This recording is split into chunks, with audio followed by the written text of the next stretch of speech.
how to make stickers on PicsArt. So if you want to make stickers on PicsArt, then first check your internet connection. Once you have a stable internet connection, you just need to open up your PicsArt application and make sure to sign into your account. Once you've signed in, you need to go for the profile, which is on the bottom right. Tap on your account or your profile option. Once you're on the profile here on the middle of your screen, you will have create your first sticker. So tap on let's go.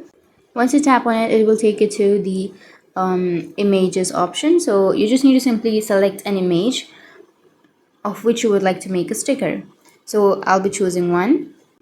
Once you've chosen, now here you will have these options. So to make a sticker, you need to tap on the icon to cut the portrait automatically and then outline the object to cut.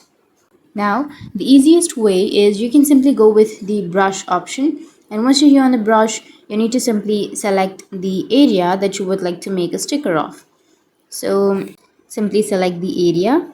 Once you've selected, now you just need to go with the tick, which is here on the upper right, and that's it, your sticker has been created. So that's how you can make stickers on PicsArt, and if you have any questions, feel free to comment below.